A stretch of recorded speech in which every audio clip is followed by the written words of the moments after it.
Recuérdenme en qué nos quedamos la última clase, por favor. En el conocimiento de anatomía estamos viendo sobre lo de Vesalio. Excelente. Vimos el video, ¿verdad? De Vesalio. Lo alcanzamos a ver, ¿verdad?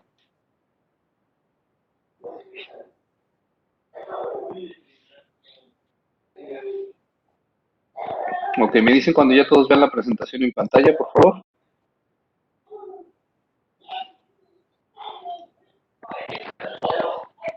¿Eso ven? Excelente. Muy bien, doctores. Entonces vamos a seguir. Terminamos entonces retomando lo que platicábamos la última clase. Acuérdense que para que pudiéramos decir desde la perspectiva histórica que la cirugía fuera una ciencia aceptada por las demás ramas del área médica, se tuvieron que juntar 4 aspectos fundamentales. Uno fue el conocimiento de la anatomía, y ya vimos a uno de los personajes, al padre de la anatomía moderna, Andrea Vesalio. ¿Sí? Segundo aspecto importante, control de las hemorragias, la hemostasia. Eso es lo que vamos a platicar ahorita. Tercer aspecto importante, la anestesia.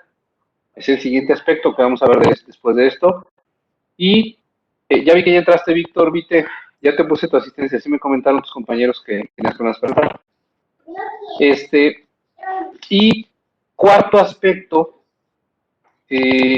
importante, la asepsia y antisepsia. Vamos a hablar. Entonces, acuérdense, recapitulando esos 4 aspectos importantes para que pudiéramos considerar la cirugía como una ciencia moderna. ¿Sí? Bueno, este personaje que tienen ustedes en pantalla se llama Ambrose Paré, o Ambrosio Paré, como lo van a encontrar en algunos libros. Es un personaje que era más o menos contemporáneo de Andrés Vesalio, pero mientras Andrés Vesalio se encontraba en sus salas de disección, en sus salas de anatomía, haciendo todo su trabajo que ustedes ya vieron, ¿sí?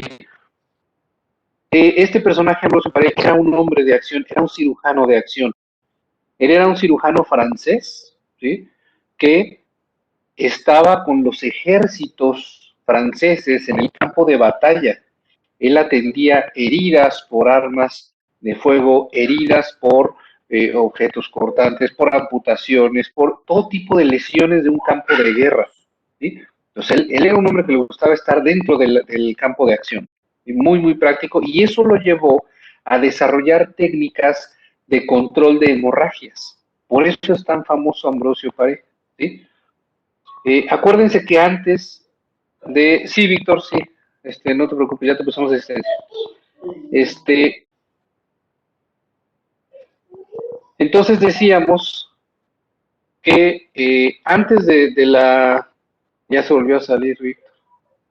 Bueno, antes de estos años, ya en la cirugía antigua, ya se utilizaban métodos de hemostasia. Acuérdense que ya se hacían cauterizaciones, se utilizaban objetos, metales calientes o aceites calientes para tratar de cauterizar las heridas.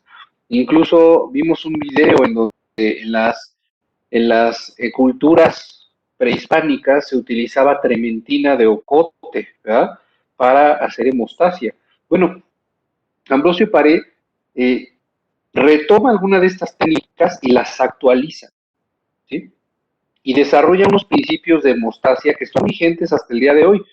Y esos principios, a pesar de estar vigentes, obviamente se van actualizando con la tecnología y con la ciencia y el conocimiento más moderno, ¿no?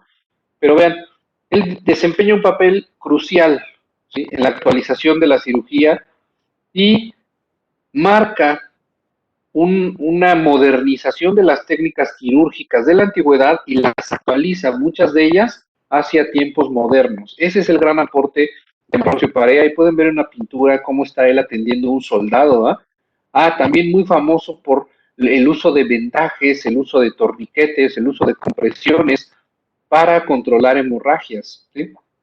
Entonces, ya les platiqué, él era un cirujano militar, ¿verdad? Estaba en los ejércitos franceses, en las expediciones militares, y también practicaba la cirugía civil en su consultorio en París.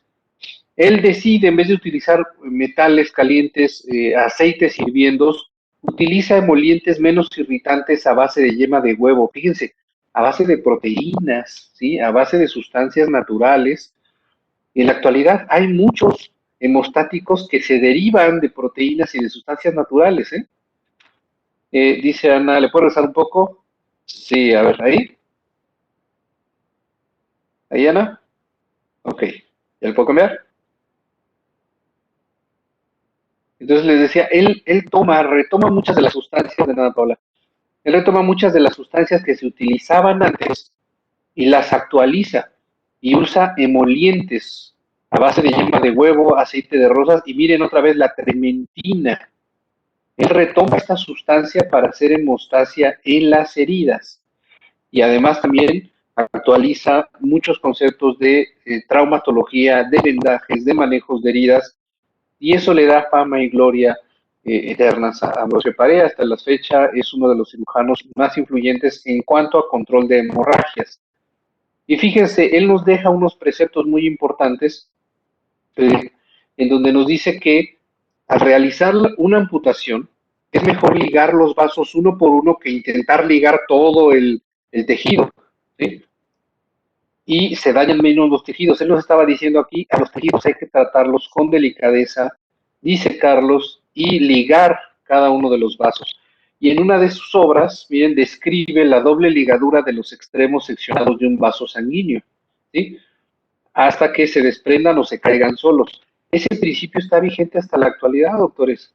Para que se den una idea, les voy a dibujar aquí un vaso sanguíneo. Imagínense que este es un vaso sanguíneo, ¿vale? Imagínense que hicimos una amputación, ¿sale? A nivel de la rodilla y el corte fue más o menos a este nivel, ¿no? Aquí hicimos el corte y quedó, este es el extremo distal del vaso sanguíneo que fue cortado, vamos a suponer que es la arteria femoral, ¿sí?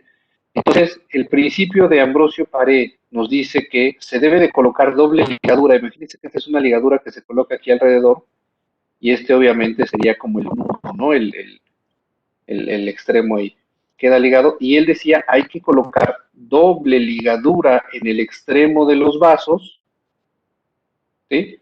Hasta que se caigan solitos. ¿Por qué? Porque él se da cuenta que si solamente se hace una ligadura, la presión que trae este vaso sanguíneo o la misma degradación de los tejidos de la sutura por la sutura puede provocar una hemorragia, un sangrado nuevamente. Entonces él dice, hay que colocar dos suturas. Y eso lo seguimos haciendo hasta el día de hoy, doctores. ¿Sí? Ese es un principio que está vigente todavía. Se ha modernizado, por ejemplo, en la cirugía de vesícula, ¿sí? En la cirugía de colecistectomía laparoscópica, nosotros cuando cortamos la arteria cística, colocamos aquí, por ejemplo, dos grapas, una grapa y otra grapa, de titanio o de polímero, dependiendo de lo que sea, se colocan dos grapas. Acá en el extremo distal se coloca otra grapa y se corta aquí. Entonces, la arteria, el extremo de la arteria que se queda dentro del paciente tiene por lo menos dos grapas. Fíjense, o sea, para que se den una idea cómo el principio que describió desde hace muchísimos años Ambrosio Paré todavía está vigente, obviamente se ha modernizado, ya se utilizan instrumentos mucho más modernos, pero el principio sigue vigente. ¿Sí le entendieron? ¿Sí le entienden, doctores? Vean. Entonces, esto es así, ¿eh? Y a lo mejor en 50 años, en 100 años, ustedes o las generaciones futuras, a lo mejor van a estar haciendo ligaduras láser o van a estar haciendo otro tipo de ligaduras con otras tecnologías más modernas, pero los principios, les aseguro, van a seguirse preservando por muchísimos, o casi siempre, por siempre van a durar, ¿no? Bueno, y además él se caracterizaba por ser un hombre muy religioso, fíjense. Ambrosio Paré era un hombre muy religioso y muy modesto.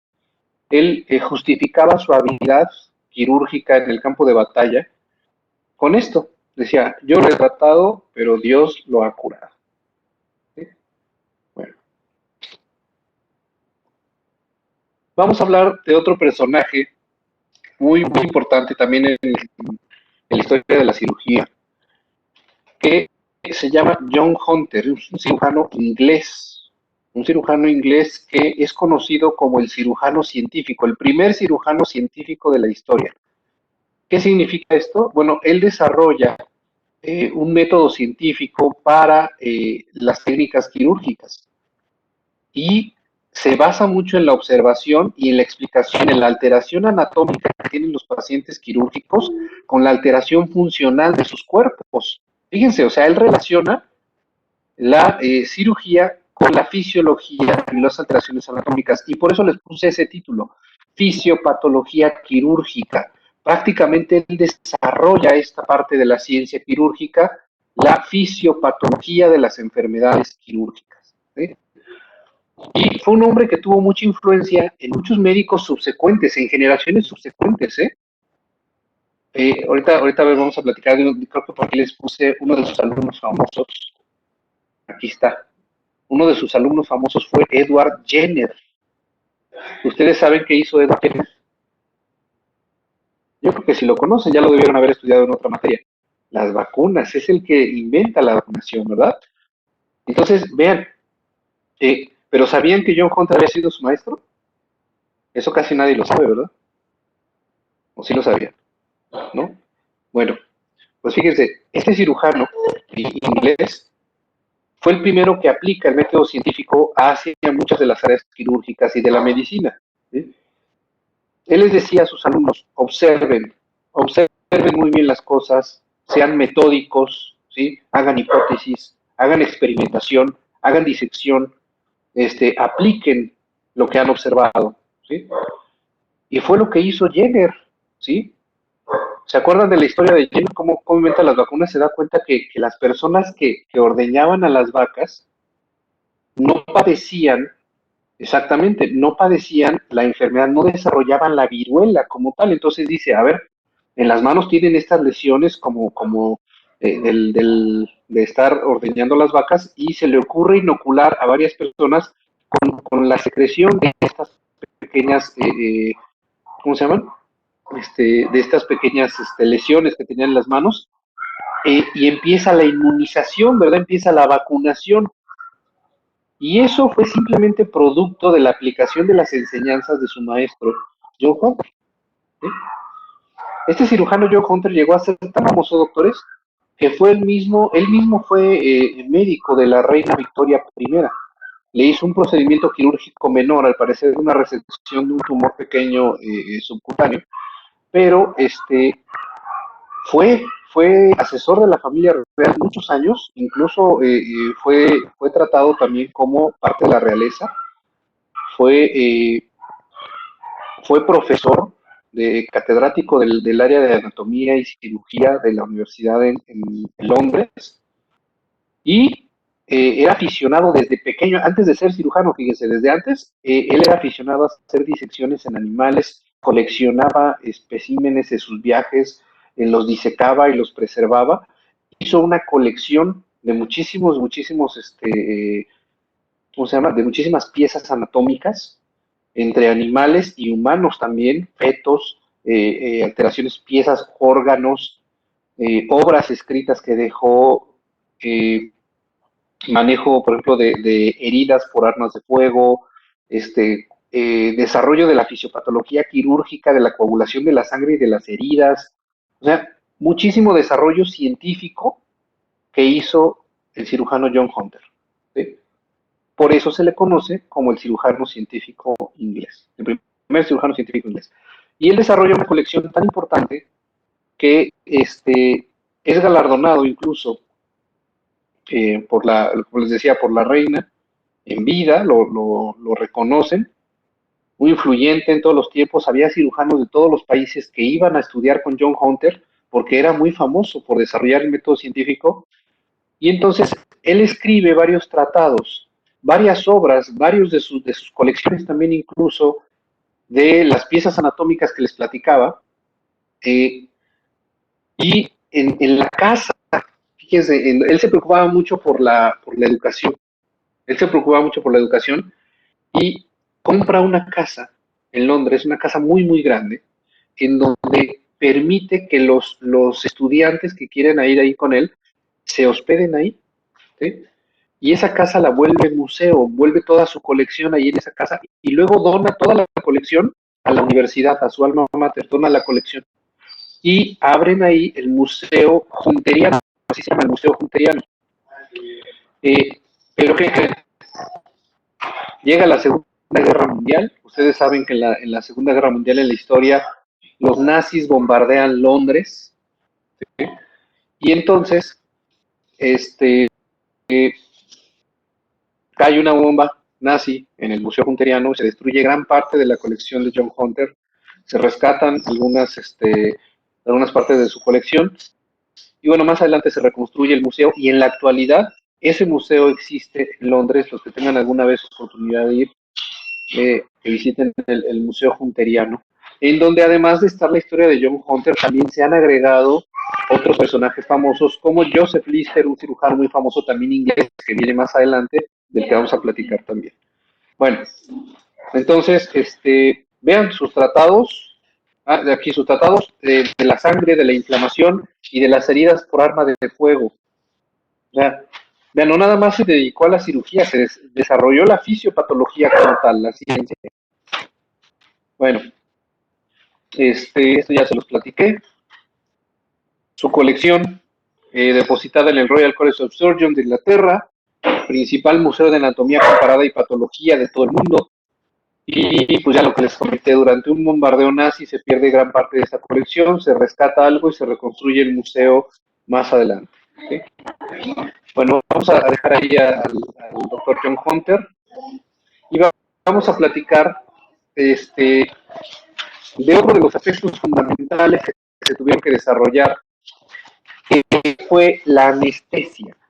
¿Sí?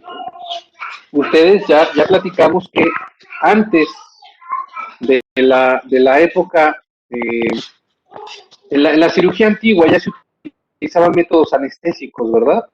Ya se utilizaban la mandrágora, el opio, algunas otras sustancias para tratar de anestesiar o poner en un estado soporífero a los pacientes para que aguantaran procedimientos quirúrgicos, ¿verdad?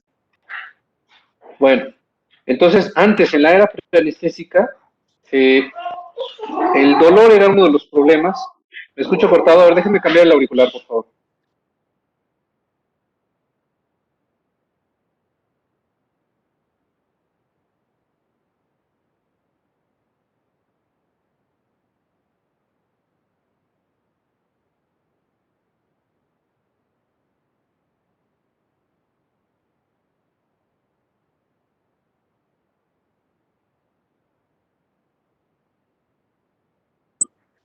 A ver, ¿ahí me escuchan mejor, doctores?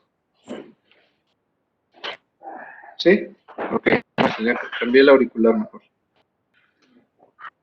Bueno, entonces, les estaba platicando que antes de que se evolucionaran o se modernizaran los procedimientos anestésicos, el dolor era uno de los problemas más importantes, ¿no? Y uno de los temores más importantes de la gente hasta hoy en día. Hasta hoy en día la gente trata de posponer sus procedimientos hasta que de plano ya no puede, ¿no? Y a nosotros también nos complican el trabajo. Bueno, eh, entonces, antes de que se estudiara la anestesia, el cirujano le daba mucha prioridad y los pacientes le daban mucha prioridad a la velocidad con la que se realizaban los procedimientos. Si te podían realizar una amputación en 30 minutos y si alguien la podía hacer en 5 minutos, ¿con quién creen que iban? Entonces, la velocidad era un factor muy importante, ¿sí? Pero, fíjense, a pesar de la velocidad, había dolor, había trauma psicológico, ¿sí? Y a pesar de que fuera tan rápido, a ver, ¿me escuchan bien o me escucha cortado? ¿Cómo me están escuchando, doctores?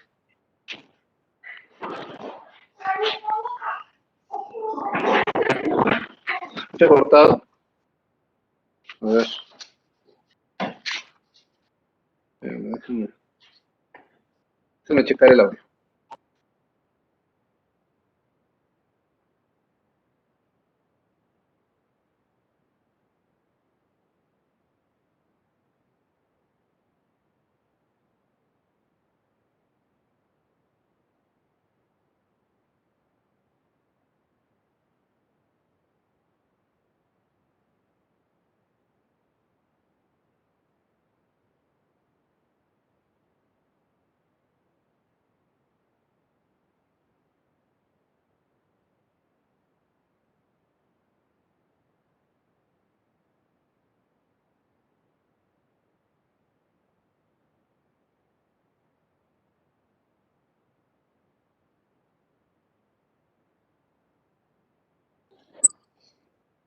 A ver, doctores, ¿cómo me escuchan? ¿Me escuchan? ¿Me escuchan? ¿Sí, mejor? Creo que es la plataforma, porque ya revisé ahorita si tengo buena señal y todo. No sé qué es lo que pasa, de repente nos está haciendo esto. Bueno, si me empiezan a escuchar otra vez así cortado, me dicen, por favor. Este, la plataforma hoy estuvo medio extraña. Sí, igual hace rato, fíjense, tuvimos problemas también con la plataforma un poco. Pero bueno, entonces les estaba contando que eh, se le daba prioridad a la velocidad con la que operaba el cirujano, ¿verdad? Un trauma psicológico, es correcto. Aunque fuera rápido, se había un trauma psicológico y además todavía estaban las complicaciones de las infecciones, porque todavía no había asepsia y antisepsia, todavía no había sustancias para disminuir el riesgo de infección, no se usaban antibióticos todavía, y los instrumentos, las sierras, los bisturís, los escalpelos, las tijeras, todo lo que se utilizaba para hacer los procedimientos, ¿qué creen? Nada más lo limpiaban con un trapo y ya. A veces hasta todavía estaban manchados de sangre y se usaban con otro paciente. ¿Sí? Entonces, de nada servía que fueras el cirujano más rápido del oeste, ¿sí? Si el paciente se te moría de sepsis. ¿Sí? Entonces, eso llevaba a que muchos pacientes huyeran de los procedimientos quirúrgicos porque pues, prácticamente podía ser una sentencia de muerte. ¿Sí? Y aquí hay una historia de un cirujano inglés que es catalogado como el cirujano más rápido de la historia. ¿Cuánto tiempo cree que le llevaba a hacer una amputación por arriba de la rodilla, en el muslo? Imagínense que llegan así, dice Fernando, 2 minutos, media hora, dice Emiliano, 5 minutos. Bueno, ¿y qué pensarían si les digo que se aventaban las amputaciones supracondilias en 25 segundos? 25 segundos, exactamente es el que es.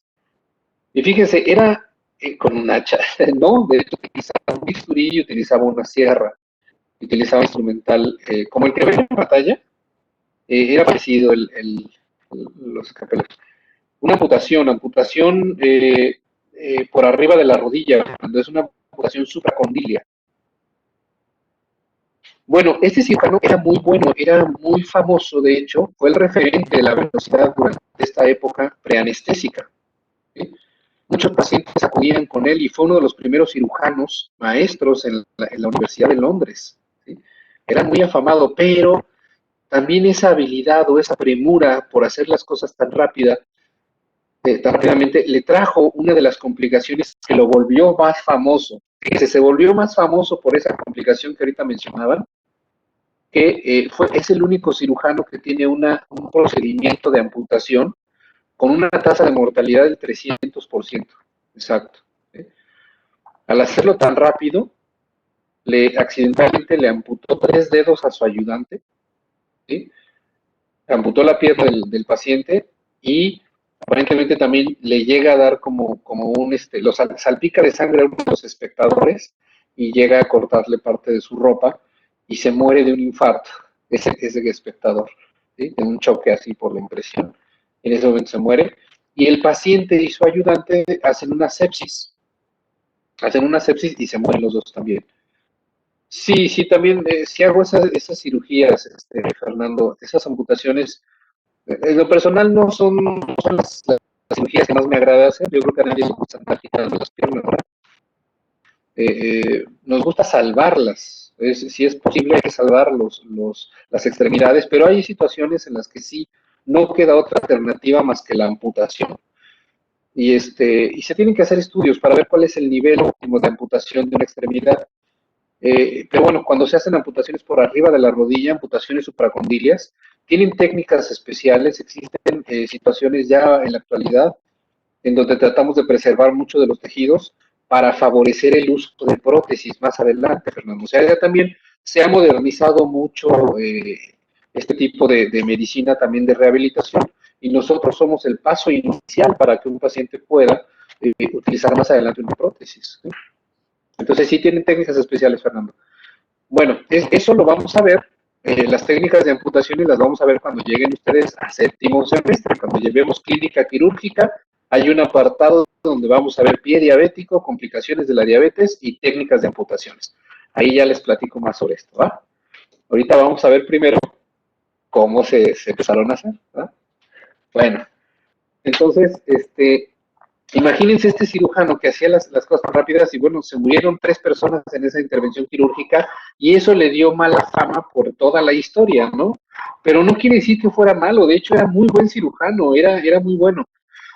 Y vamos a ver un pequeño video precisamente que nos habla de esta anécdota que les acabo yo de platicar y de cómo era la cirugía en esos tiempos que no había todavía anestesia, ¿sale? Me dicen, déjame prender la bocina, ¿cómo se va a escuchar si no prendo la bocina, no? Ahí está. Voy a poner el video, me dicen si se escucha, por favor.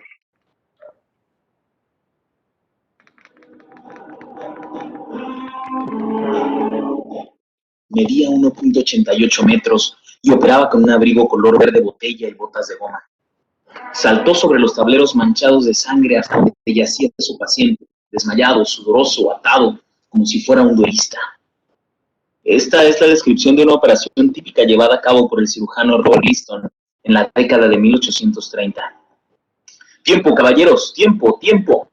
Les gritó a los estudiantes con relojes de bolsillo asomados por las barandas de hierro de la galería. Todos juraron que el primer destello de su cuchillo fue seguido tan rápidamente por el chirrido de la sierra en el hueso que parecieron simultáneos. Para liberar sus 2 manos, apretaba el cuchillo ensangrentado entre los dientes.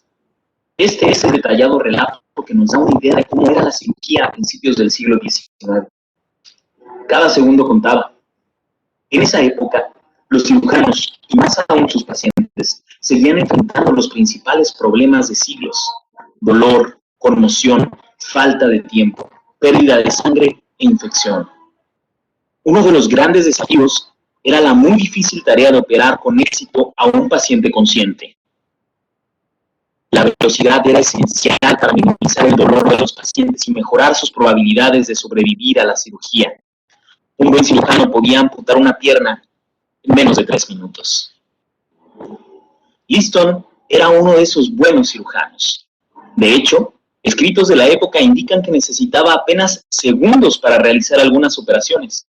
Era un hombre de una fuerza fabulosa, cuya voz brusca era conocida, pues atemorizaba a los estudiantes y pacientes, pero era insuperable por su destreza y velocidad al operar, y sus métodos de amputar muslos eran la envidia y la desesperación de otros cirujanos. No obstante su rapidez, también lo convirtió en el único cirujano conocido en haber llevado a cabo una operación cuya tasa de mortalidad fue del 300%. Durante una amputación a alta velocidad le cortó los dedos a su asistente y rajó el abrigo de un espectador que se desmayó del susto. Los 3 murieron, el paciente y asistente de sepsis y el espectador del shock. Aunque suene como si Liston fuese incompetente, en realidad era muy respetado y fue el imperativo de velocidad lo que causó las muertes. Cuentan que su reputación era tan buena que los pacientes preferían pasar días en su sala de espera que acudir a otro médico.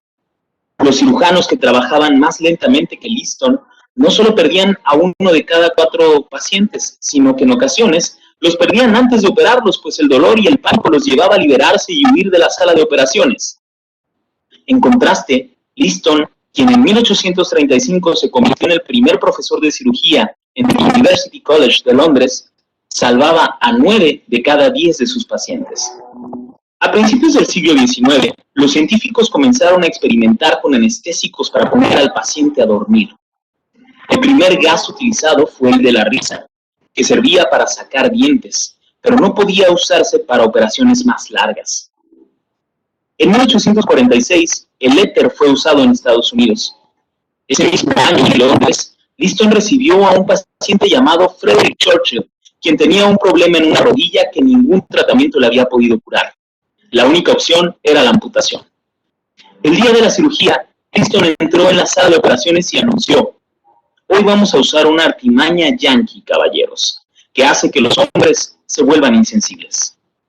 Pasos seguidos, sacó un frasco con éter y su colega se lo administró al paciente. Liston comenzó la operación, que terminó 25 segundos después.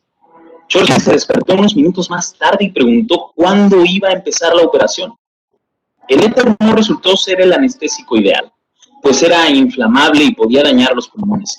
Sin embargo, con esta operación, Liston se convirtió en uno de los médicos que hicieron que su especialidad acabara siendo obsoleta. El dolor ya no sería un obstáculo para una cirugía exitosa y la velocidad no sería la más importante cualidad del cirujano. Pero Liston no se enteraría de cuán grande sería el cambio, pues pocos meses después de esa operación murió en un accidente a los 53 años de edad.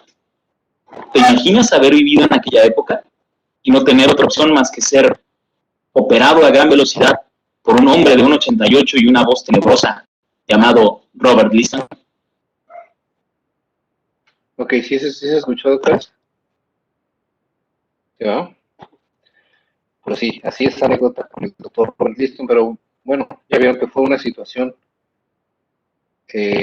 vaya, por la velocidad, porque en realidad era un buen cirujano, muy afamado en Londres. Bueno, vamos a seguir con la historia de la anestesia, dejando ya esta anécdota de lo de la velocidad de los cirujanos. La historia de la anestesia es un poco trágica, de hecho el nacimiento de la anestesia moderna, podría yo decirles, es una combinación entre cuatro personajes que son primordiales en la anestesia, en el nacimiento de la anestesia moderna. Eh, a lo mejor es una combinación entre la inocencia, la avaricia y tal vez la soberbia, con finales trágicos para todos, o casi todos. ¿Sí? Ahora les voy a platicar un poquito de eso. Bueno, entonces ya dijimos, los pacientes se trataban de eludir el bisturí a como diera lugar, no era la última opción. Ya dijimos que se usaban otras sustancias antes. Y bueno, se tenía que encontrar métodos seguros para prevenir el dolor, y eso se dio, fíjense, hasta 1845. ¿Sí? Ahorita les voy a decir, la fecha oficial que se le da al nacimiento de la anestesia moderna es 1846, pero esta historia inicia desde antes, 1845, con un personaje que se llama Horace Wells, Horacio Wells, como lo quieran decir. Ese personaje no es el que está en la pantalla, no es el que está en la pintura. El que está en la pintura se llama William Morton, ¿sí? Y a ver, espérenme tantito, me está marcando un doctor, un minuto, ¿eh?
Ya, perdón, doctor, que me estaban hablando.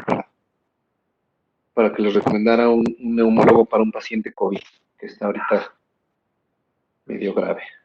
Perdón. ¿Sí me escuchan bien? ¿Verdad? Bueno, seguimos entonces con la historia que les estaba contando. Vamos a situar a 3 personajes en la historia. ¿Sí? El primer personaje, Horacio Wells, él era un odontólogo, fíjense, un odontólogo de Boston. Este personaje fue en una ocasión a una feria. En ese entonces se organizaban como ferias locales o ferias ambulantes en donde se hacían fiestas con gas de la risa, con el óxido nitroso. ¿Sí? Entonces, subían a personas al escenario, las intoxicaban con este gas y empezaban a hacer tonterías y todo el mundo se botaba de la risa. ¿Sí? Eran sus maneras de divertirse en ese entonces. También había fiestas con éter, pero el éter era un poco más, por así decirlo, los noqueaba más, ¿no? Bueno, en una de estas presentaciones, Horacio Well se da cuenta que uno de los que estaba haciendo tonterías, que estaba intoxicado por el óxido nitroso, se cae y se golpea la pierna y se produce una herida en la pierna, pero se levanta como si nada y se queja de dolor. Entonces le llama la atención y empieza a experimentar con el óxido nitroso en su consulta de odontología, en su consultorio privado.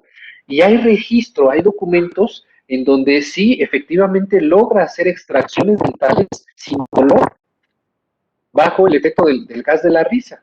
¿Sí? Es el primer médico, odontólogo él, que registra procedimientos de extracciones dentales bajo el apoyo de óxido nitroso.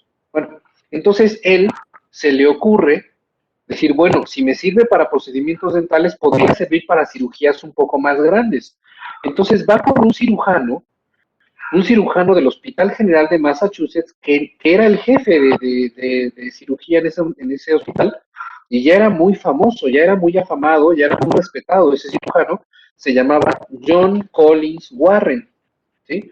Y este cirujano, que fue de una de las primeras generaciones de Harvard, y su padre también era un médico muy famoso, le da oportunidad, le dice, ok, Horacio Wells le dice, oye, tengo un gas que va a permitirte operar a tus pacientes sin dolor. Y le dice, sí, sí, ok, vamos a hacer la prueba. Programan una cirugía. En ese entonces los quirófanos, las salas de operaciones, eran como teatros, ¿no? Literalmente tenían gradas y entraba la gente a ver lo que hacían. Entonces él programa una cirugía y aquí en la historia hay 2 versiones. Una, que parece ser la más real, se dice que el óxido nitroso es muy difícil de manejar. Entonces, lograr calcular la dosis para el peso de un paciente, entonces se dice que él no calcula bien la dosis, Horacio Wells no calcula bien la dosis y no le administra suficiente óxido nitroso, y cuando empieza la cirugía el paciente empieza a gritar de dolor. Y la otra versión dice que la dosis que él calculó era adecuada para los procedimientos que él hacía en su consultorio de los dientes, de extracciones dentales, ¿no? Pero el paciente del cirujano, de John Collins, era un paciente muy gordo, era un paciente muy grande, muy voluminoso, entonces la dosis que le aplicó no le hizo nada. ¿Sí? Y cuando empieza la cirugía, empieza el paciente a gritar de dolor. Todo mundo, incluyendo al cirujano, dice, oye, tu gas no funciona, y luego todo el gremio médico de la época lo ridiculiza, lo tacha de farsante, acaban con su reputación. Él se deprime a tal punto que cierra su consultorio, se deja la odontología, y hay algunos documentos también de la época que dicen que él se vuelve pues como adicto a estarse intoxicando con el óxido nitroso, con el éter y con el cloroformo. ¿Sí?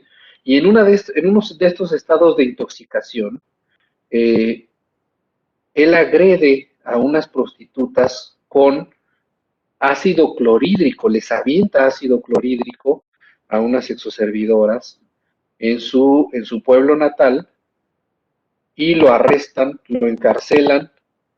Él sufre una depresión muy grande y se suicida en la cárcel. ¿Vale? Esa es la historia, la primera historia de Horacio Wells. ¿Sí? Bueno, vamos con la historia de este personaje que están viendo aquí en pantalla, en la pintura, que está poniéndole el trapo al paciente en la boca. Este personaje es William Morton. William Morton era alumno de Horacio Wells, ¿sí? Pero este cuate era un oportunista. No digo que fuera malo, no, pero él buscaba un beneficio económico. Entonces, él vio lo que había hecho su maestro, su colega Horacio Wells, porque él también era odontólogo, y dice, bueno, yo lo voy a perfeccionar para poder llevarme el crédito y la fama y la fortuna, ¿no?, de esto. Entonces va con su maestro de la universidad y le dice lo que había pasado, y su maestro de la universidad le dice, no, es que el óxido nitroso no es el ideal, deberían utilizar éter sulfúrico. Y entonces él dice, éter, va y consigue éter, que también era muy común en esa época, pero lo disfraza el éter, porque el éter tenía un olor muy peculiar. Entonces él mezcla el éter con aceites aromáticos y los impregna en unas esponjas para tratar de confundirlos, y él llega y presenta ese nuevo gas, esa nueva fórmula como si hubiera sido un invento de él. Y lo intenta patentar, de hecho hay registros ahí también que lo intentó patentar, pero su maestro de la universidad lo echó de cabeza, porque dijo, oye, yo te di la idea, ¿no? Reconócemelo a mí. Entonces, como no quiere, pues lo echa de cabeza y les dice a todos, lo que está usando es éter, no es otra cosa nueva, es éter. Y lo echa de cabeza, entran en conflictos legales. Bueno, pero me faltó platicarles qué hace William Morton. William Morton, ya una vez que mezcló el éter con los aceites aromáticos, va y busca otra vez al cirujano John Colin Warren y le dice, oye, tengo una nueva sustancia que te va a permitir operar a tus pacientes sin dolor. Y John Collins le dice, oye, tu colega, tu maestro ya lo intentó y fracasó. No, pero yo no voy a fracasar. Ok, bueno, órale, pues le dio la oportunidad también a él, programan una cirugía, llega William Morton, él fabrica como un dosificador de cristal, en donde adentro pone la esponja impregnada con éter y con los aceites aromáticos, y anestesia al paciente. El paciente se queda dormido, y John Collins, el cirujano, empieza una cirugía en el cuello, una resección de un tumor vascular de cuello en ese paciente, que también es un paciente famoso, ahorita van a ver un video. Y, y termina la cirugía sin dolor, sin ninguna molestia, ¿sí?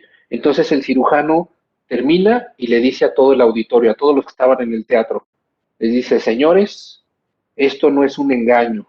Hemos logrado triunfar sobre el dolor en las cirugías, ¿sí? Y le da todo el crédito a Morton. Y después entonces Morton dice, esta es mi fórmula, ¿no? Y la voy a patentar y me voy a hacer rico con esto. Y entonces ahí vienen ya los pleitos legales y lo echan de cabeza que está usando éter, no lo dejan patentarlo, entran en brocas legales, gasta todo su dinero William Morton en querer patentar y que le reconocieran esto, y al final termina sin dinero, termina en la calle y se muere como un mendigo. ¿Cómo ven? Segunda historia trágica. ¿Ah? Y su maestro, el maestro de la universidad que le había dado la idea, también entró en pleito legal con él, ¿sí?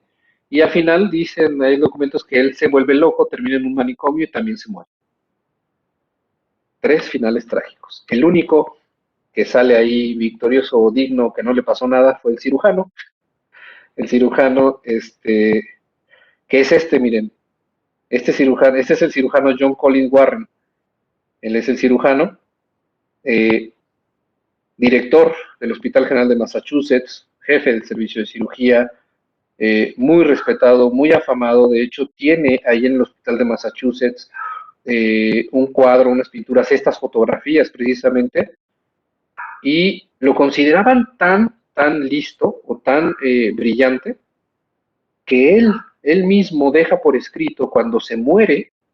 Él dice que tomen mi cerebro, que tomen mis órganos para investigación en la Universidad de Harvard, que era su casa, ¿sí? Y dona su cuerpo para la investigación. Y este personaje de aquí de la izquierda, este es William Morton. ¿sí? El que veíamos en la pintura hace rato. Este es William Morton, que lo consumió su propia avaricia. No es que fuera malo, no es que fuera un mal personaje, de hecho se le debe mucho para el progreso de la anestesia moderna, pero eh, también sus malas intenciones pues le trajeron su karma. ¿Va? ¿Cómo ven la historia de la anestesia, doctores? ¿Interesante o no? ¿Sí? Bueno, aquí están, miren, entonces los nombres: William T. G. Morton, odontólogo de Boston; John Collins Warren, que es el cirujano que les comentaba, profesor de cirugía del Hospital General de Massachusetts. Y tras la operación, les decía, el cirujano se voltea y les dice: caballeros, esto no es un fraude, no es un superchería es la traducción antigua, ¿no? Pero nosotros ya no usamos esa palabra de superchería. En inglés es gentleman, this is no humbug. Humbug es como, no es una tomada de pelo, no es una farsa, ¿sí? No es un engaño. Entonces, esa es una frase famosa y está plasmada ahí en el Hospital General de Massachusetts. Tienen una réplica de la sala de operaciones en donde se llevó a cabo, es como un monumento a la historia de la cirugía, en donde están estos personajes plasmados y está la frase famosa de este cirujano. Y esta pintura también está ahí. Aquí pueden ver a William Morton con su dosificador de cristal. ¿Ya vieron? Esto es lo que él inventa de cristal. Por así decirlo, de las primeras mascarillas, si quieren, así muy rudimentarias con las que se administró el gas, ¿no? Y adentro tiene la esponja impregnada con éter y aceites aromáticos. Este es el cirujano Colin Warren, está operando el tumor vascular. Vean a sus ayudantes, unos que le echan ahí la terapia enzimática de no te muevas. Está dormido, ¿no? Porque ahora le están dando posición al paciente. Aquí está otro ayudante que es el que le va secando aquí la sangre. Y acá están los estudiantes y los chismosos todos en el auditorio. Están todos los morbosos, ¿no? Bueno. Esta es la frase famosa de John Warren, que se voltea y les dice a los presentes: Gentlemen, this is no homo. Oh, caballeros, esto no es un engaño. La conquista del dolor ha sido lograda. ¿Sí? Es decir, ya triunfamos sobre el dolor, y le da el crédito a William Morton. Ya después, bueno, se desencadena toda la historia que ya les platiqué, la historia con finales trágicos. Pero bueno, después ya el éter se generaliza, se empieza a utilizar en todo el mundo. Ya vieron que incluso el cirujano más rápido, Robert Liston, también llegó a usar éter en algunas ocasiones y se logró controlar el dolor. Sin embargo, el éter después salió, pues ya no se utilizaba porque se dieron cuenta que empezó a provocar, obviamente, muchos efectos pulmonares y otras cosas, ¿no? Ay, espérenme, me está marcando otro doctor, espérenme. Un minuto.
Perdón, doctores, perdón. Ahora ando muy solicitado en clase. Bueno, pues así la historia. ¿Cómo ven? La historia de la anestesia está interesante, ¿verdad? Pero ¿qué creen? ¿Qué creen? Todavía, a pesar de que ya había anestesia, ese paciente que ustedes vieron en la pintura, miren, aquí le voy a regresar tantito para que vean la pintura otra vez. Este paciente que vieron aquí en la pintura se llamaba Abbott. No, no se murió, Manuel. ¿Por qué eres tan negativo, pues? No, no se murió. Te digo que les gana el morbo, ya lo quieres matar. No, espérate. No, ese paciente estuvo hospitalizado meses. Meses. ¿Sí? John Abbott, es correcto. Estuvo hospitalizado meses y después se lo dan de alta y todo bien. Se va a su casa bien, agradecido y todo, pero al parecer tanto tiempo hospitalario, tanto tiempo hospitalizado se debió a complicaciones del procedimiento, ¿sí? Y, ¿por qué? Pues porque ya había anestesia, ya hay todo, pero si se dan cuenta en la pintura, todavía están operando en trajes, no hay guantes quirúrgicos, no hay cubrebocas, no hay asepsia y antisepsia todavía.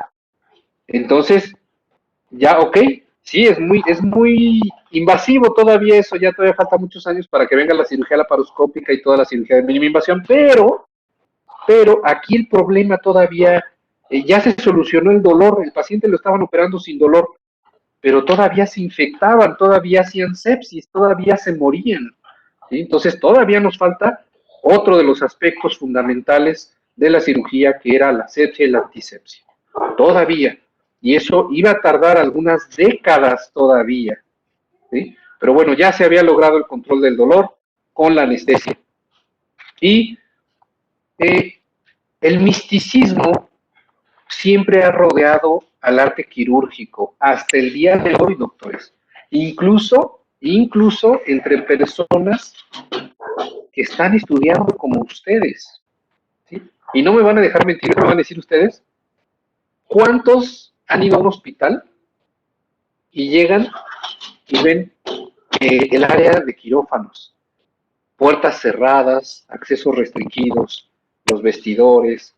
Cuando llegan a poder entrar a estas áreas, están las puertas del quirófano con las ventanillas, y a quienes de ustedes no les ha dado curiosidad de asomarse, ver qué están haciendo, qué cirugía, qué procedimiento se está llevando a cabo. ¿A poco no les da esa curiosidad, eso es inherente a la condición humana, ese misticismo, esa necesidad de saber qué se hace, porque no hemos pasado todavía, o todavía nosotros no lo hemos hecho.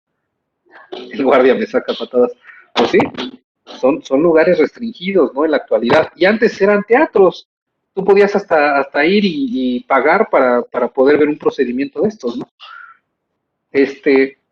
Pero fíjense, eso es la evolución de nuestra historia de la humanidad y nuestra historia de la cirugía. Y por eso son anfiteatros, es correcto, Fernando. Así se llamaban, de hecho, los anfiteatros y los teatros, las salas de operaciones teatrales, ¿sí? Y había cirujanos que en la historia está documentado que disfrutaban este tipo de eventos, ¿no? Y claro, pues para ser cirujano tienes que disfrutar el procedimiento quirúrgico, pero había gente que disfrutaba dar espectáculo, ¿no? Y eso no es tan bueno tampoco. Entonces, lo que sí les puedo decir, doctores, es que ahorita que ustedes están estudiando el tronco común de la medicina y que más adelante se van a ir probablemente a ramas clínicas o ramas quirúrgicas, yo sí les puedo decir algo. Las ramas quirúrgicas, cualquiera de las ramas quirúrgicas de la medicina, les va a dar una gran satisfacción, y es la única o las únicas áreas de la medicina que les van a permitir cortar con consentimiento del paciente su cuerpo, sus cavidades, explorar sus órganos, sus enfermedades, resecar órganos, reparar órganos, trasplantar órganos, ¿sí? Y es la única ciencia que les va a permitir hacer eso. con el consentimiento del paciente y que les agradezca después, claro, si todo sale bien, ¿verdad? Entonces, eso es véanlo también desde ese punto de vista, es un privilegio, ¿sí? Es un privilegio que en muy pocas áreas de muchas otras ciencias les otorga. Bueno, entonces, vamos a seguir. Vamos a ver un video que precisamente habla de todo esto que les acabo de platicar, ¿va? Vamos a ver el video. Me dicen si se escucha bien.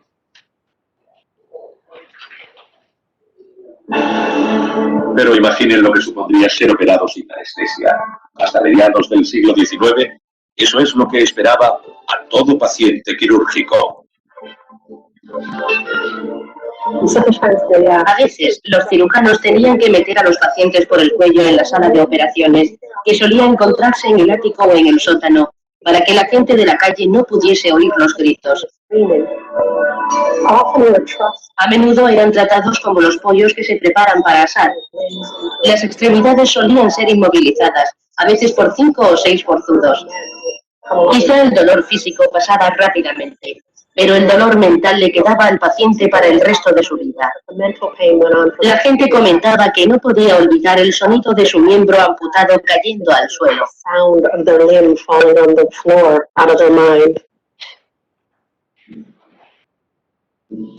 Como el dolor era tan agudo, la velocidad se convirtió en la cualidad más preciada de un cirujano. El doctor Robert Liston era una de las grandes figuras de la velocidad en cirugía. Si uno se detenía a esnifar rapé durante una de sus amputaciones, podía perdérsela. Todos los cirujanos de la época tenían que trabajar muy rápido porque el dolor de una operación sin anestesia es tan severo que el paciente podía morir fácilmente del shock. Muy poca gente podía soportar un dolor tan intenso más de unos segundos.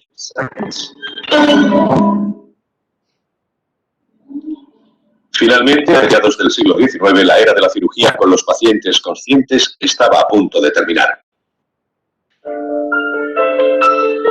En un frío día de otoño de 1846, el doctor John Warren, cirujano jefe del prestigioso Hospital General de Massachusetts, se encontraba en el aula quirúrgica, rodeado por varios de sus alumnos y colegas. A mediodía extraería un pequeño tumor del cuello de un joven llamado Abbott. Para Warren, cirujano experto, esta sería una operación relativamente simple. Sin embargo, cambiaría el rostro de la cirugía para siempre. El hombre esperado era William Morton, un joven y oportunista estudiante de medicina, dentista y fabricante de dientes postizos, que había convencido al doctor Warren para mostrarle su recién descubierto remedio para el dolor. Warren preparó al paciente ante los doctores y estudiantes del anfiteatro y esperó al doctor Morton, que no se presentó. Esperaban y miraban sus relojes pensando, ¿dónde estará Morton? Aquel era su gran momento, y llegaba tarde al Hospital General de Massachusetts. Finalmente subió corriendo las escaleras, justo cuando el doctor Warren tenía el escalpelo en la mano listo para empezar. Entonces le hizo una reverencia, diciéndole de modo sarcástico, «Su paciente está listo, señor». Con movimientos deliberadamente lentos, Morton montó un extraño artilugio de cristal de elaboración propia, que sin que Warren lo supiera había terminado esa misma mañana. El aire se impregnó del olor de aceites aromáticos, mientras Morton colocó el artefacto sobre la cara del nervioso paciente y empezó a administrarle su poción. Las manos de Abbott cayeron, mientras éste se sumía en un profundo sueño. Entonces Morton se volvió al doctor Warren y devolviéndole su sarcasmo le dijo, «Señor, su paciente está listo». Y el doctor Warren llevó a cabo la operación en el más absoluto silencio, porque solo se oía la profunda y relajada respiración del paciente en la sala. Durante la operación no pareció mostrar ningún signo de dolor o reacción. Estaba tranquilo, a diferencia de los otros pacientes intervenidos por el doctor Warren con anterioridad. Y ante el asombro de todos los presentes, no mostraba signos de haber sentido nada. Cuando terminó la operación, el doctor Warren se dirigió al expectante público y dijo, «Señores, esto no es una farsa». De ese modo empezó una nueva era. Morton había inventado una sustancia que cambiaría la faz de la cirugía.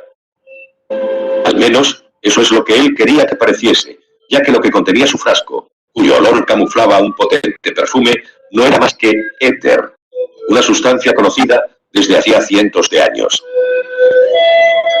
De hecho, en aquella época se utilizaban dos sustancias anestésicas, el éter y el óxido nitroso, también conocido como gas de la risa. Y ambos eran populares como elementos recreativos. Baratos y fácilmente adquiribles, se convirtieron en favoritos de adolescentes, estudiantes de medicina y la clase alta. En los espectáculos itinerantes, en una de las atracciones, solía utilizarse éter u óxido nitroso. Se invitaba al público a subir al escenario y respirar los gases. Así pues, tanto el éter como el óxido nitroso se encontraban por todas partes, solo que nadie parecía darse cuenta de encontrarse ante el remedio a la tortura de dolor de una operación quirúrgica. Finalmente, un dentista llamado Horace Wells lo hizo. Había participado en una demostración de gas de la risa en una feria rural. Wells vio que uno de sus compañeros de escenario se había hecho un corte en la pierna sin reaccionar ni sentir dolor, y se preguntó si podría utilizarlo en sus prácticas de cirugía dental. Entonces, ¿por qué no se le acredita a Wells el descubrimiento de la anestesia? Porque cuando acudió al Hospital General de Massachusetts para hacer una demostración de cirugía dental sin dolor, no fue tan bien. Desgraciadamente no utilizó la suficiente cantidad de óxido nitroso y el paciente sintió dolor, por lo que todo el mundo le ridiculizó. ¿Y quién se encontraba allí para dar testimonio del fracaso? El antiguo socio de Wells, nuestro amigo William Morton. Este, que había tenido una próspera carrera como estafador antes de entrar en la medicina, siempre buscaba nuevas formas de ganar dinero e inmediatamente vio en el asunto una mina de oro. No obstante, necesitaría ayuda y acudió a su antiguo profesor de química, el renombrado Charles Jackson. Mantuvieron una discusión en la que Morton intentó extraer toda la información que pudo sobre el óxido nitroso. El doctor Jackson dijo, en vez de utilizar óxido nitroso, que es bastante difícil de controlar, lo que debería utilizar es éter sulfúrico. Una sola dosis puede dejar inconsciente a cualquiera. Así encajaban las piezas. Morton obtuvo la idea de la cirugía dental sin dolor de Wells y la de usar éter de Jackson. Estaba listo para su gran debut. Era un tramposo, pero a veces la ciencia los necesita. Creo que Horace Wells necesitaba el tipo de codicia y avaricia que William Morton aportó a la involuntaria colaboración y que llevó al descubrimiento de los anestésicos. Cuando se corrió la voz sobre la cirugía sin dolor en el hospital, Morton, Wells y Jackson se apresuraron a reclamar para sí todo el mérito, y Morton intentó sacar provecho. No obstante, por mucho que le pretendió, no consiguió un céntimo por su descubrimiento y acabó arruinando su vida. Se hunde cada vez más hasta convertirse prácticamente en un mendigo al final de su vida. En la revista mensual Atlantic se publicó un artículo en el que apenas se mencionaba su contribución al descubrimiento del éter, dando todo el mérito al doctor Charles Jackson, y aquello acabó con él. Poco después, mientras paseaba por un parque de Nueva York junto a su esposa, Morton sufrió una especie de arrebato, saltó de su carruaje y se tiró al lago. Su esposa lo llevó rápidamente al hospital, pero ya había fallecido cuando llegaron. El cirujano jefe que pasaba la visita con los estudiantes vio a Morton e hizo una especie de presentación póstuma diciendo: caballeros, ante ustedes tienen al hombre que ha hecho más por aliviar el sufrimiento que cualquier otro norteamericano.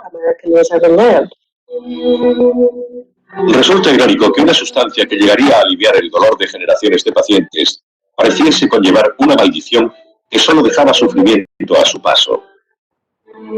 Al final, Wells y Jackson no corrieron mejor suerte que Morton. Wells acabó suicidándose a los 33 años y Jackson perdió la cabeza y murió en una institución mental.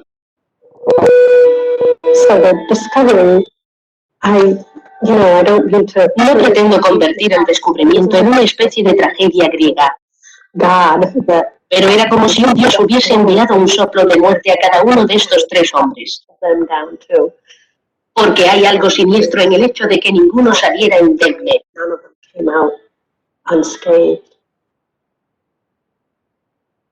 ¿Sí escucharon bien, doctores?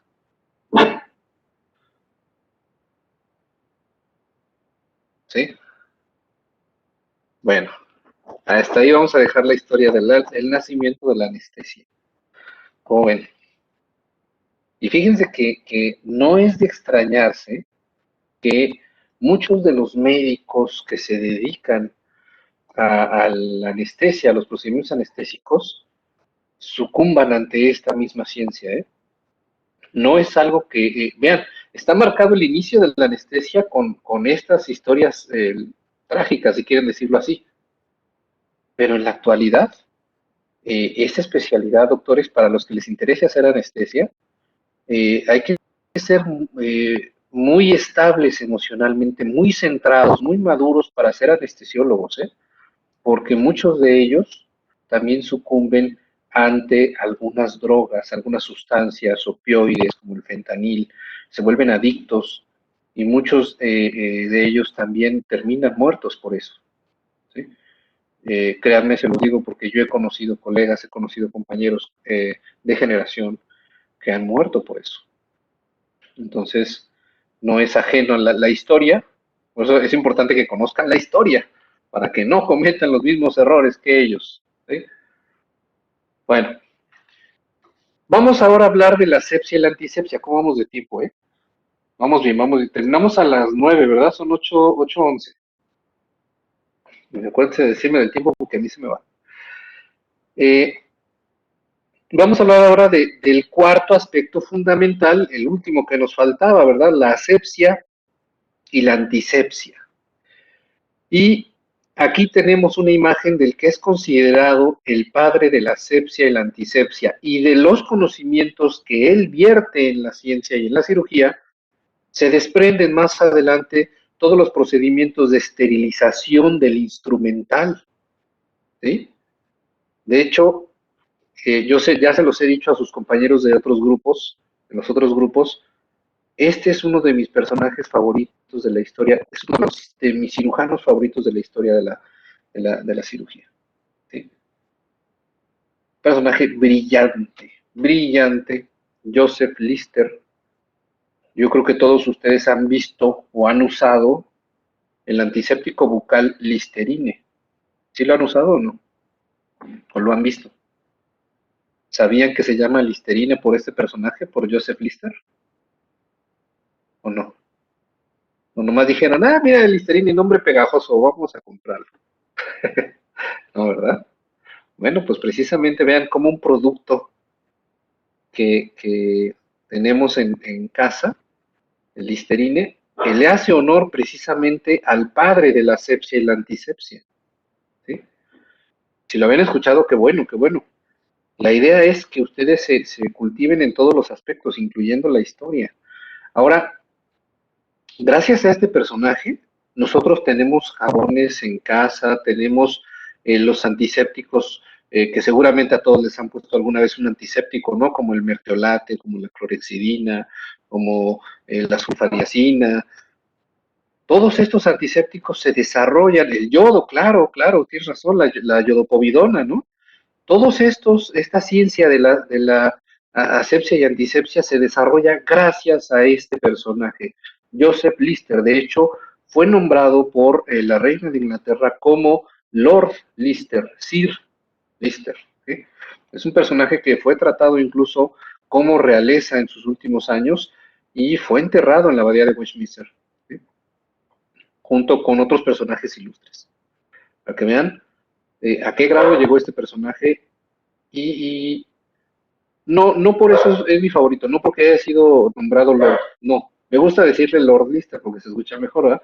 Pero es uno de mis personajes favoritos porque desarrolla, o sea, tiene una capacidad, una inteligencia tan impresionante que desarrolla materiales de sutura que hoy en día, doctores, estamos utilizando todavía.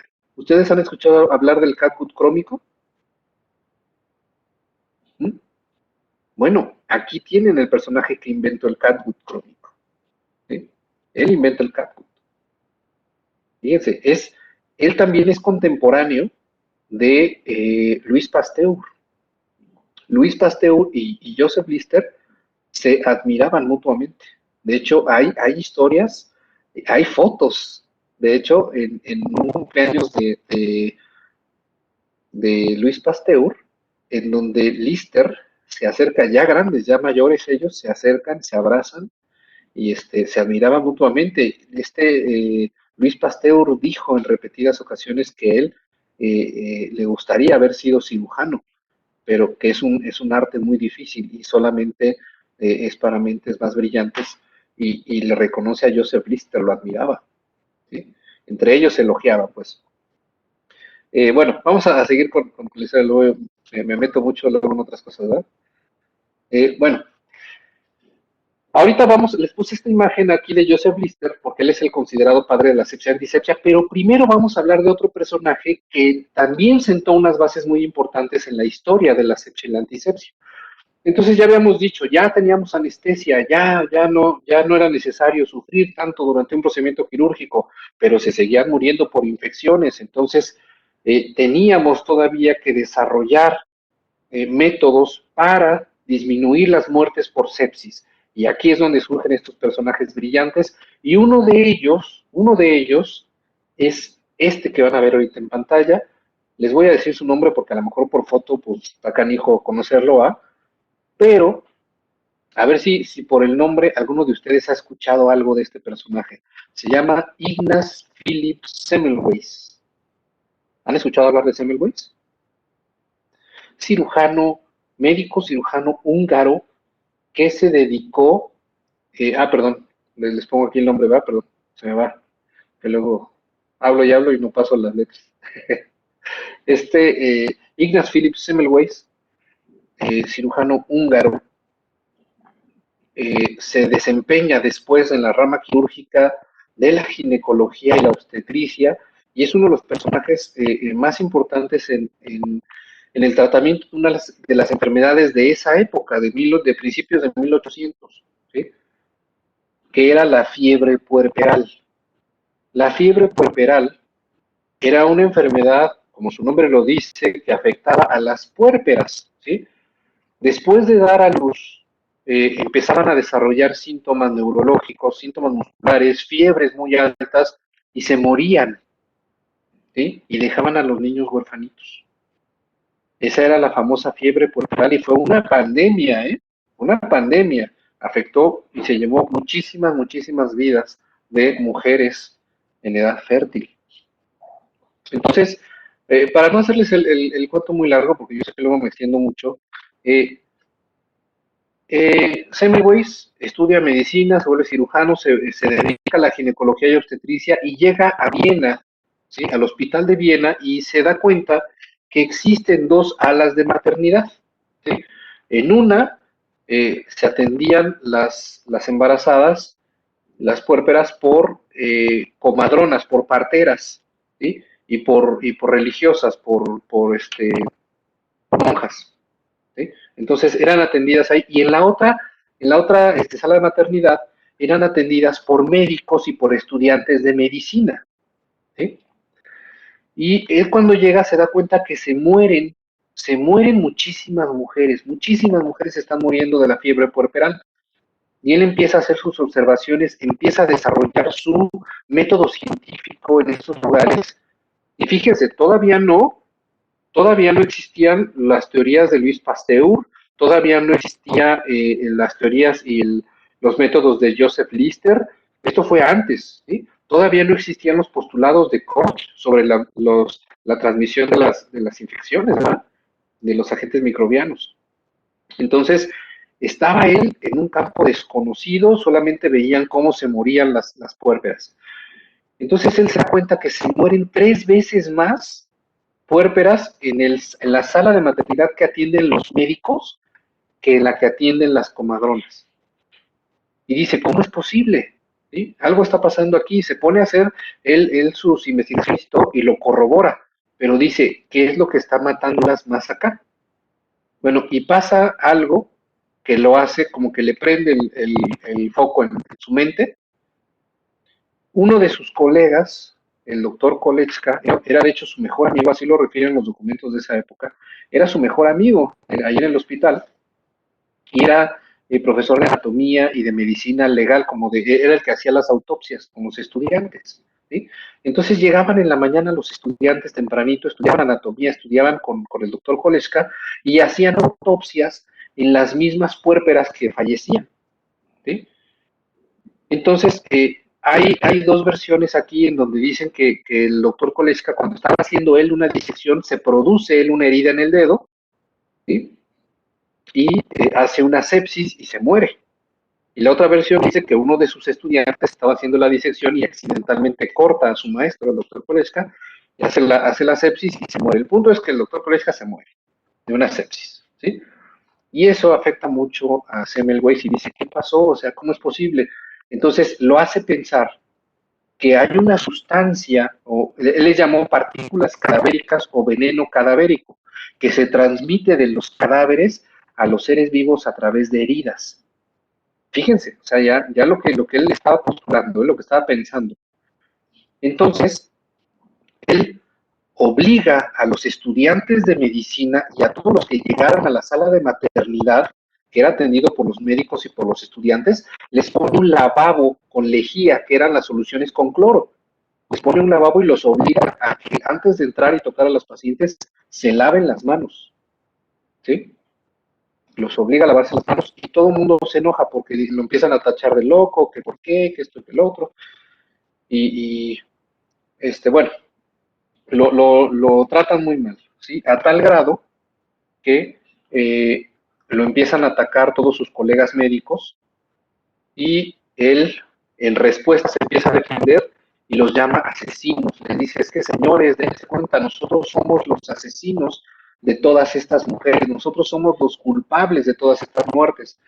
Entonces, imagínense en esa época llamarle a todos los médicos, a sus colegas asesinos, pues se le fueron peor encima, ¿no? Entonces, ya no les hago la historia más larga, pierde su trabajo, se regresa a su ciudad natal, ahí se dedica a la práctica privada, lo ponen también a cargo de una sala de maternidad, reduce la mortalidad por la fiebre puerperal a menos del 1% en su ciudad natal, y se dice que al final de su vida él se vuelve loco, se trastorna, siempre le obsesionó la idea de estas partículas cadavéricas, pero nunca supo qué era lo que provocaba la enfermedad, todo se quedó en teoría. Entonces, el no saber realmente cuál fue eso, dicen que lo trastornó, se volvió loco, termina en una institución mental. Otra teoría dice que lo internan a la fuerza porque lo hacen ver como loco. Sus detractores lo obligan a que lo internen en un manicomio, lo golpean. Dentro de ese manicomio, eso sí es real, sí es documentado. En el manicomio lo golpean los guardias y le provocan una herida en un dedo del pie. ¿Qué creen que pasó? Se le infecta y muere de una sepsis, igual que todas las pacientes que salvó y que él intentaba salvar.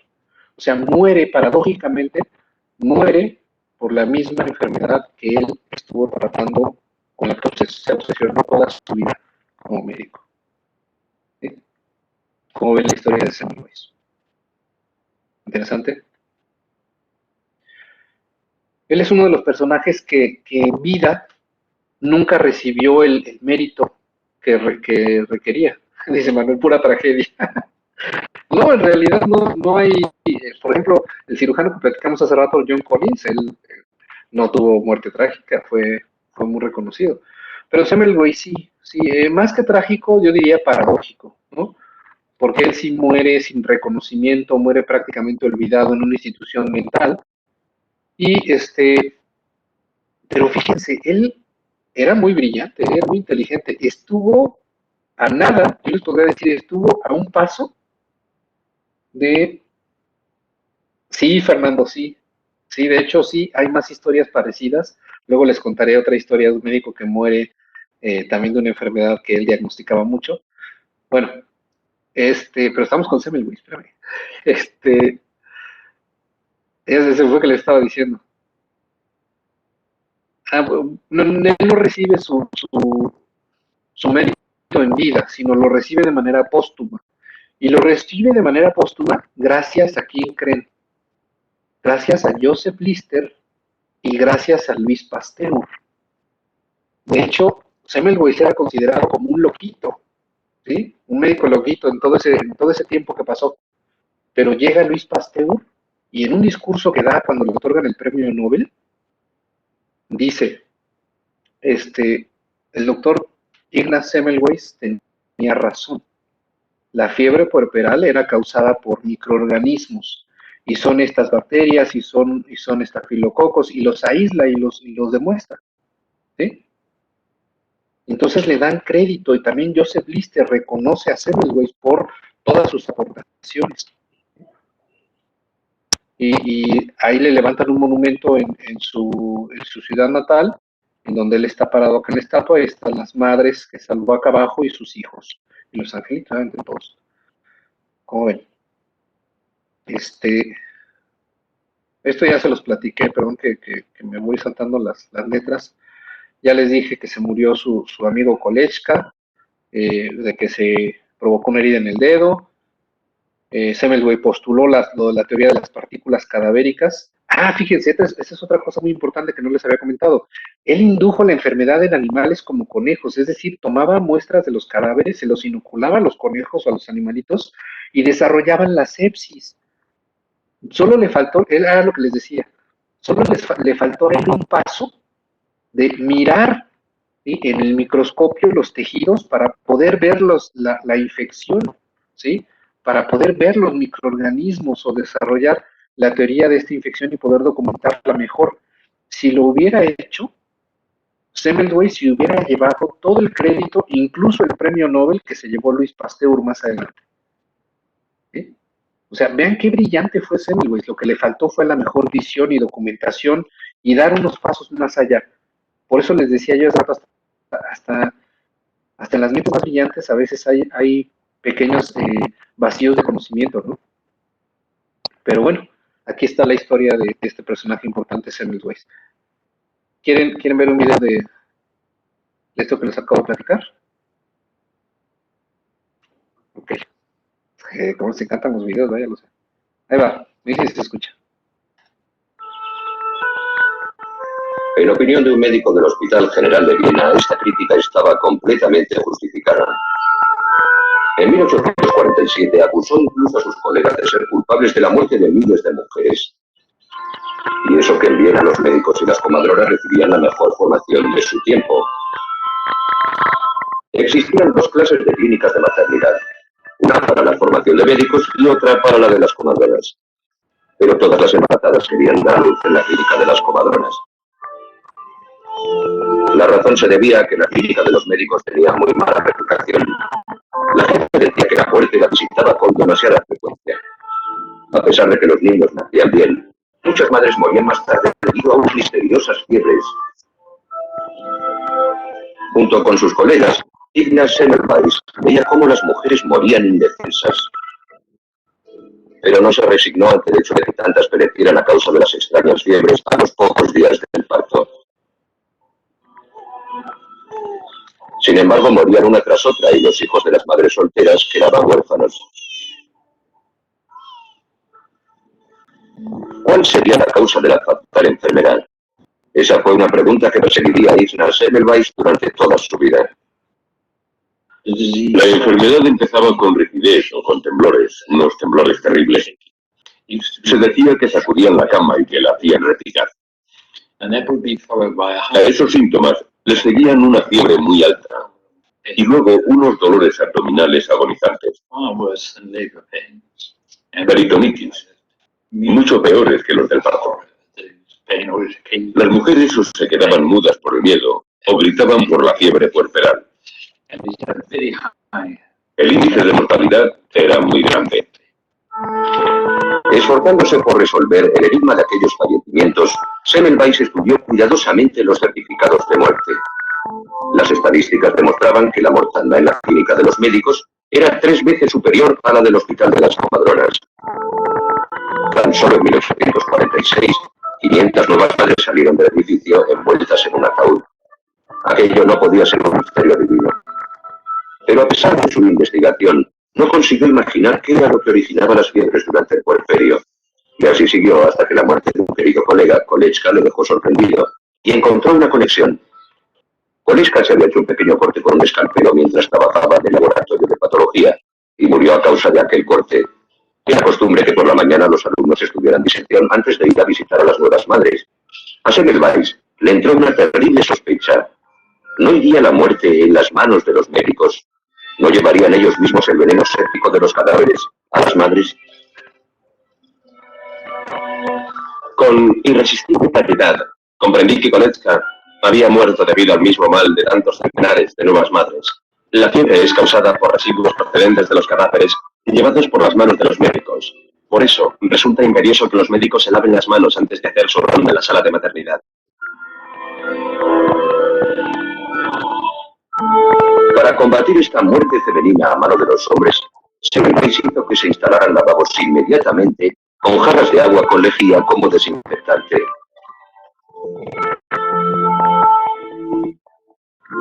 Tan sencilla como resultaba esta directriz, los alumnos de Semmelweis presentaron resistencia. Muy pocos siguieron su ejemplo.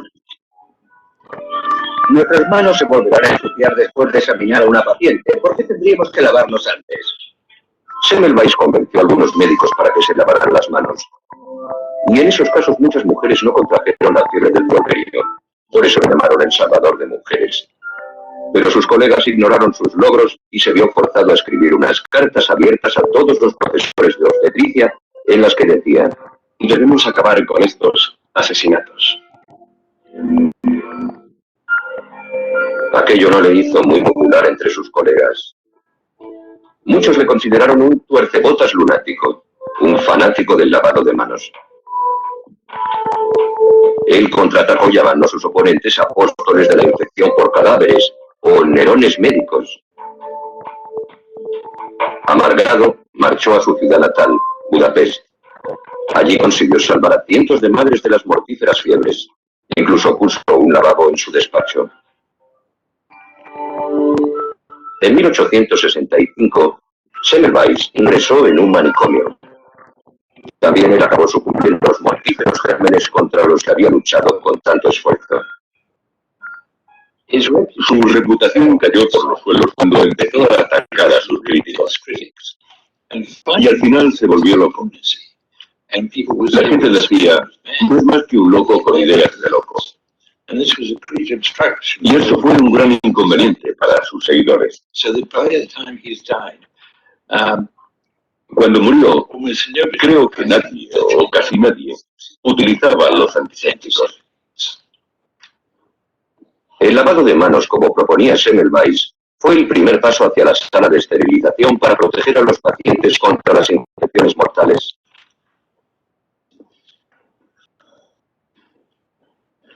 Más adelante hubo un tiempo en el que los partos fueron considerados como enfermedades y los padres no podían pasar a los paritorios. La madre y el hijo están bien.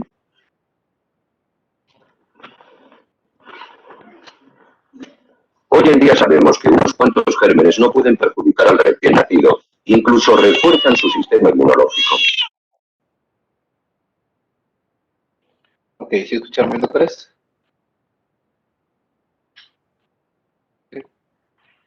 Bueno, ahí está parte de la historia de Ignaz Philipp Semmelweis, personaje muy importante en las bases que sentó para el desarrollo subsecuente de las teorías de Joseph Lister, ¿sí? El llamado padre de la sepsia y antisepsia, que es reconocido Joseph Lister. Vamos a platicar un poquito de él, todavía tenemos tiempo. Sí, tenemos todavía unos 30 minutos, bueno, menos 25.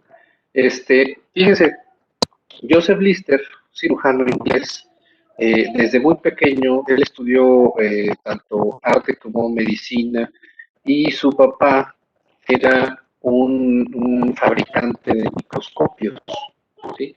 De lentes también para microscopios, los mejoraba. Entonces tuvo contacto desde muy pequeño con la ciencia. Y eso obviamente pues sembró en él mucha curiosidad.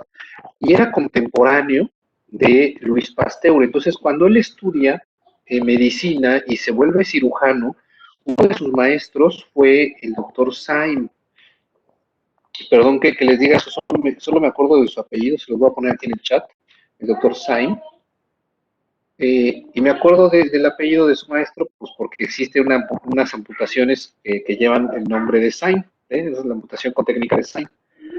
Bueno, él fue uno de sus mentores, él fue su segundo a cargo, de hecho, fueron muy cercanos, tan cercanos que años después, o sea, tenía tanta relación con la familia de su maestro y todo, que se casó con una de sus hijas.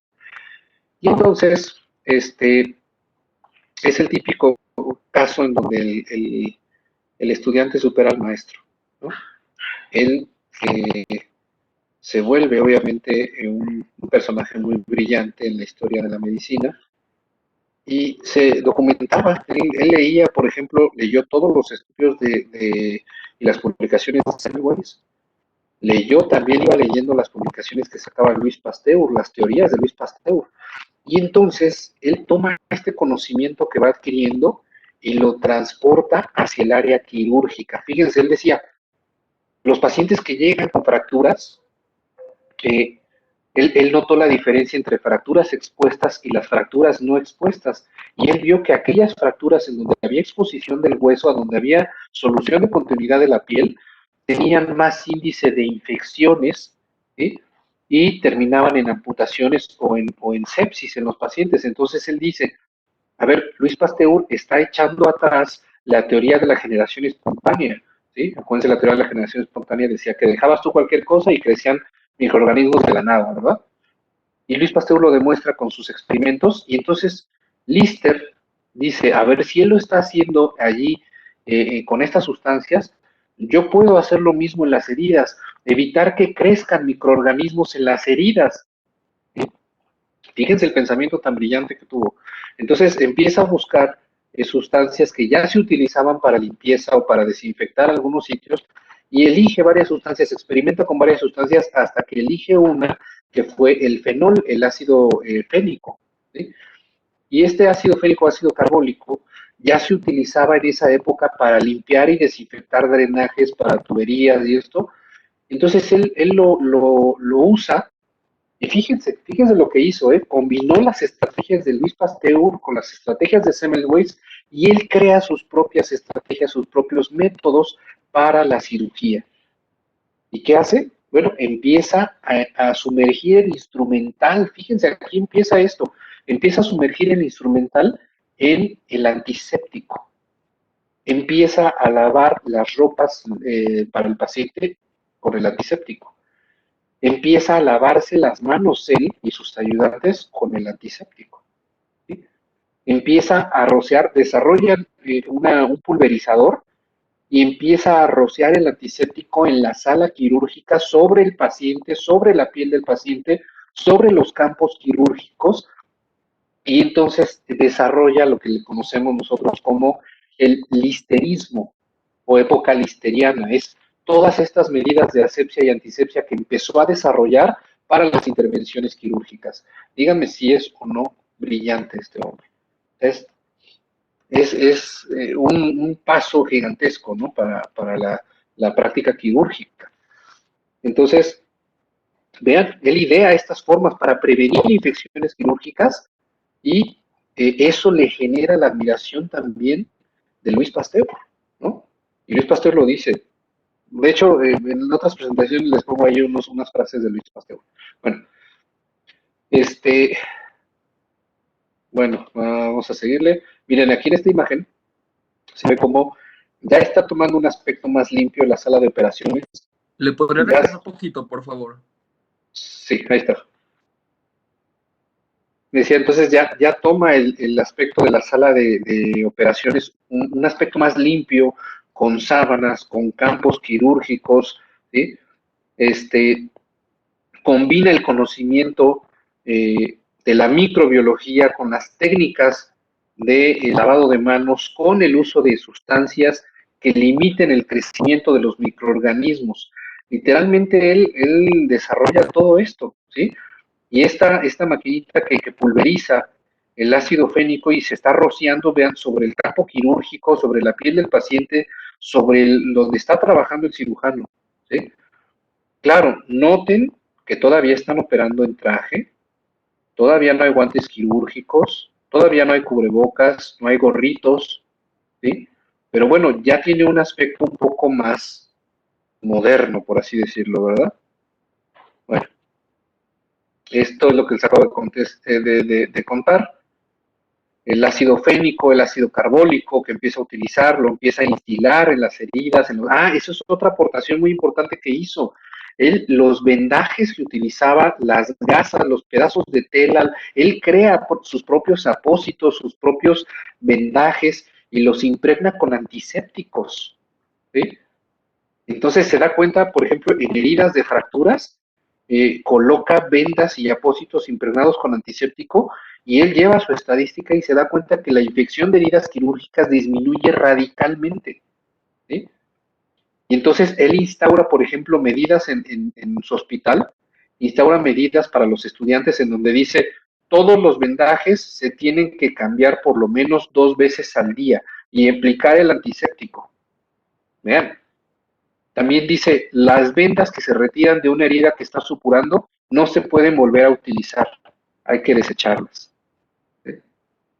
O sea, también vean el cambio de pensamiento, ¿no? El instrumental que se utiliza para una intervención quirúrgica debe ser lavado y debe dejarse sumergido en el antiséptico.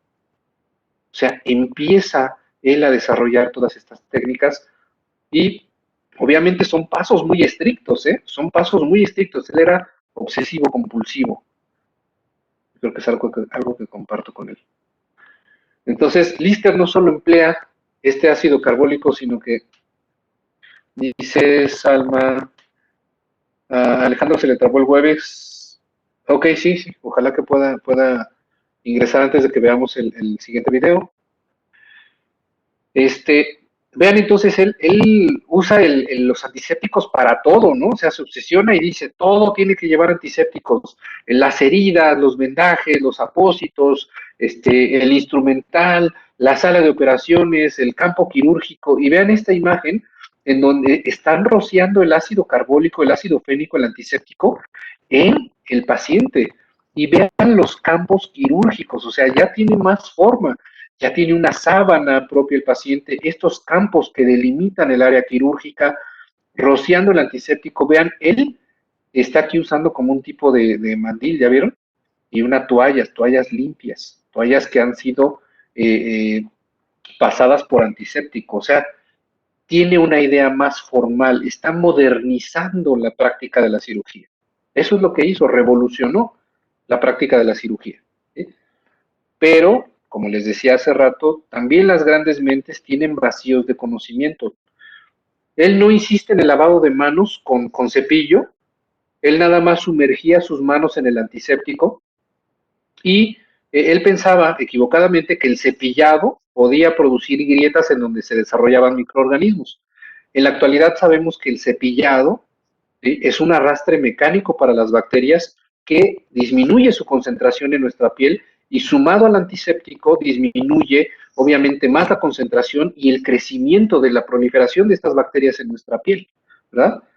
Pero bueno, no todo iba a ser perfecto, ¿no? Y miren, aquí está precisamente la sutura de la que platicábamos, el catgut crómico.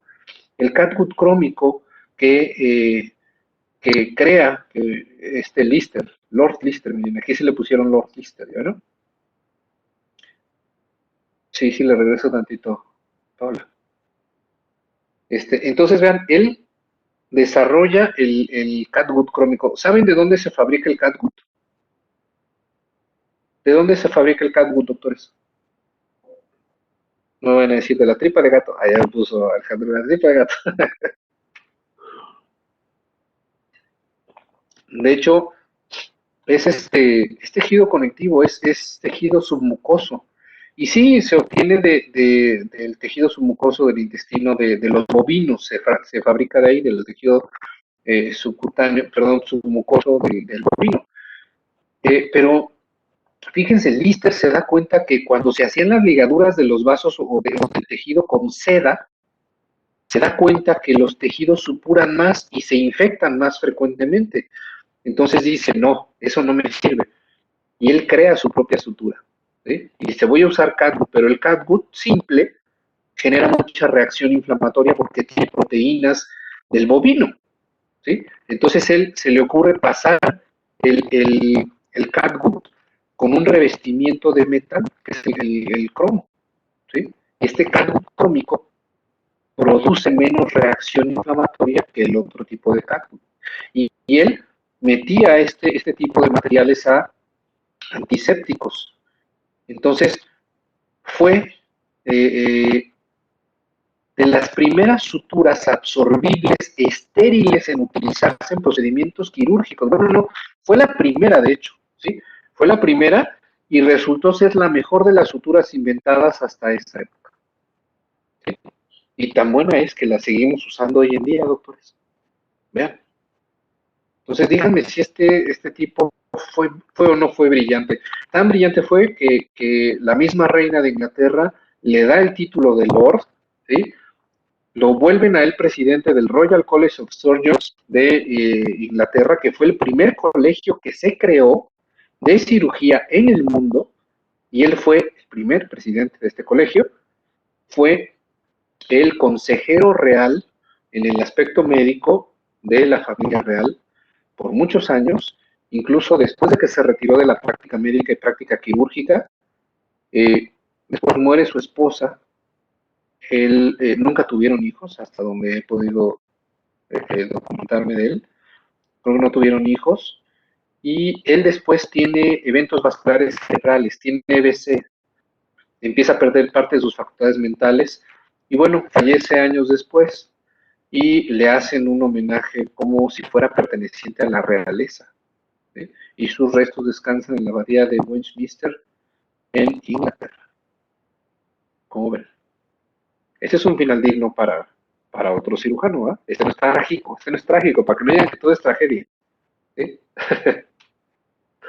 Bueno, vamos a ver rápido entonces un video de Joseph Lister y yo creo que con eso terminaríamos. ¿Se está trabajando?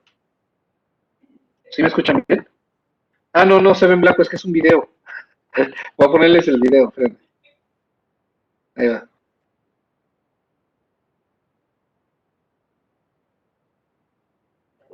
Hola, soy Jorge Locio y esto es Historia de la Ciencia.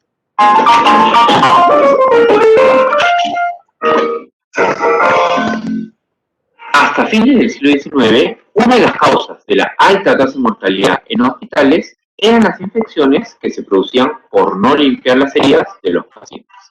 Se desconocía la importancia de la esterilización del instrumental quirúrgico y tampoco se habían popularizado aún las teorías bacterianas que sustentaban dicho saber. Fue en la década de 1860, a partir de las teorías microbianas desarrolladas por Louis Pasteur, que a Joseph Lister se le ocurrió introducir prácticas de asepsia en los hospitales. En el programa de hoy hablaremos de Lister y la historia de la cirugía. El médico británico Joseph Lister estudió botánica y medicina en el University College of London. Tras escuchar de las teorías bacterianas de Pasteur, se convenció que una de las razones por las cuales moría tanta gente durante y tras los procedimientos quirúrgicos era por las infecciones, las mismas que debían tener un origen microbiano. En 1867, Lister escribió un artículo publicado en la revista médica más prestigiosa de entonces, The Lancet, donde sugirió que el uso de antisépticos podría disminuir notablemente las tasas de mortalidad hospitalaria. Como buen científico, buscó comprobar su hipótesis durante sus labores en el Glasgow Royal Infirmary y propuso el uso del fenol como antiséptico. Inicialmente, su descubrimiento fue recibido con escepticismo por la comunidad médica internacional, pero poco a poco, y dados los resultados evidentes de su práctica, la importancia de la limpieza de las heridas fue expandida. Se extendió luego a la desinfección del instrumental quirúrgico y las manos de los cirujanos. Hasta entonces, era común que se operara a distintos pacientes con el mismo instrumental sin antes desinfectar, lo cual, como se imaginarán, ocasionaba un alto número de muertes. El trabajo de Lister fue revolucionario. Se sumó además a la labor realizada poco antes por el médico húngaro Ignaz Semmelweis, quien había descubierto que la alta incidencia de la fiebre puerperal durante los partos, que ocasionaba miles de muertes entre las parturientas, podía ser disminuida de manera simple, a partir del lavado de las manos de las obstetras. Un saber que puede parecer evidente hoy en día, no lo era tal hasta fines del siglo XIX. Actualmente se usan métodos más sofisticados de desinfección, mediante el uso del calor, productos químicos o radiación. Pero lo importante es que se han vuelto rutinarios, con un efecto revolucionario en la salud pública. Como hemos podido apreciar, a veces los cambios más simples pueden llevar a las revoluciones más trascendentales.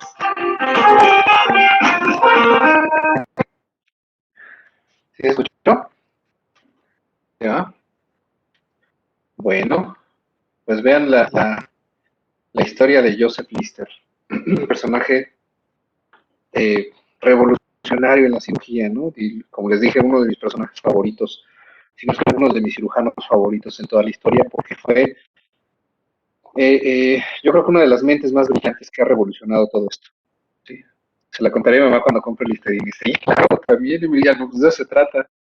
Que, miren, esa es la primera presentación del Listerine, ¿sí? Botella muy rústica, ¿no? Muy retro.